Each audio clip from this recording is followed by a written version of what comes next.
Hi everyone, it's Athena here from Courage Coaching. The topic of today's video is self-sabotage.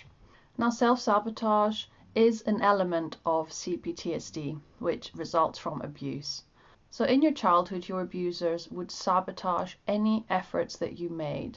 They may have only been supportive until the last minute, and then just before you had a driving test or just before you had a job interview, they would plant a seed of doubt and you would end up failing at whatever it was that you were doing. They would make sure that you didn't feel good enough.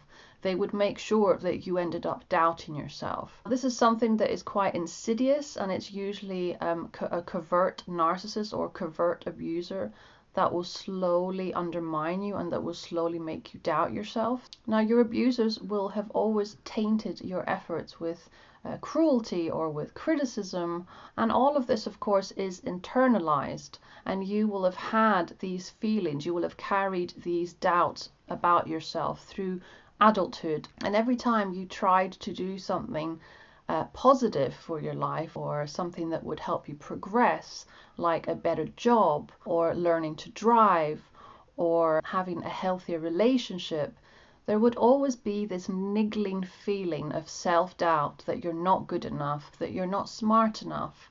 And these are all results of narcissistic abuse. You are the only one that can change self-sabotage. You are the only one that can stop sabotaging your dreams and your hopes. And you just need to become more aware of when you were doing it. Now, some examples of self-sabotage are, for instance, that maybe you are afraid to ask questions when you are in a learning environment or a work environment. Because when you used to ask questions in your childhood, you were always responded to in nasty, critical, or undermining ways by your caregivers. And you have a phobia of asking questions or of expressing your opinion. So that's one form of self-sabotage. Another thing is that you may not stand up for yourself. You may not be assertive enough. You may be a people pleaser because you were scared of being rejected. You were scared of people not liking you.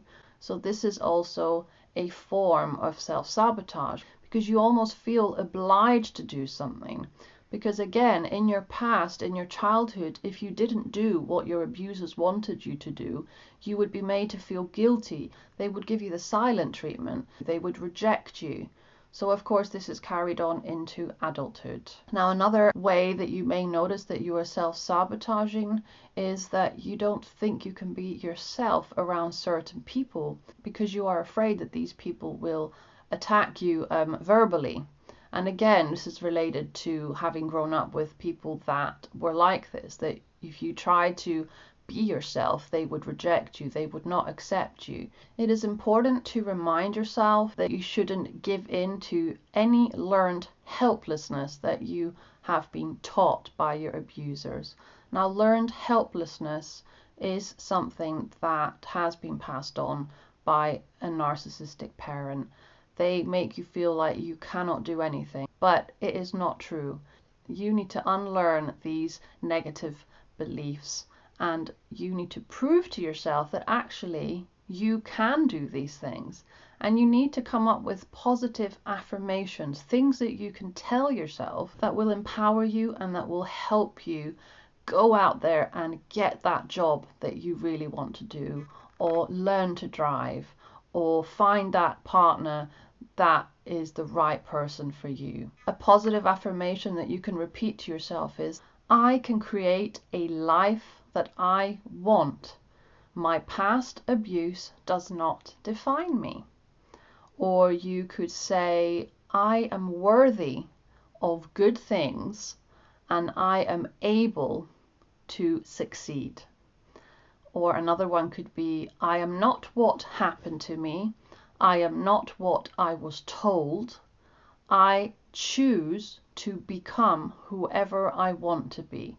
I choose to become positive. I choose to become strong. Have you ever noticed when things are going really, really well in your life, when you are happy, you actually feel that this can't be possible? Because throughout your whole life, you may have always been surrounded by drama. You may have always been surrounded by things going wrong. So when things go right, you do not believe it. You doubt it. And actually what happens in this case is that you end up doing something to sabotage that happiness, that stability, because ultimately you're just not used to having that in your life. This has happened to me, and I have looked back on my life and thought, oh God, what was I thinking? So just be mindful of the way that you react to certain situations in your life. Just be mindful of the ways that you make decisions or don't make decisions.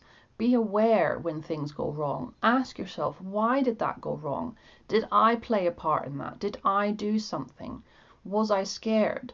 Did I think to myself in the last minute, I'm not good enough, or I can't do this? The only person that can stop self-sabotaging is you. So you need to be aware of that and try your hardest to not let yourself destroy the good things in your life. So thank you so much for watching this video today. I hope that it has been a little bit of an eye-opener and it has helped you think about things in a useful way.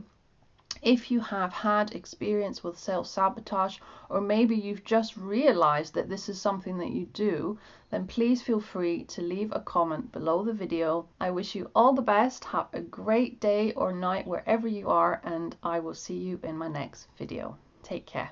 Bye bye.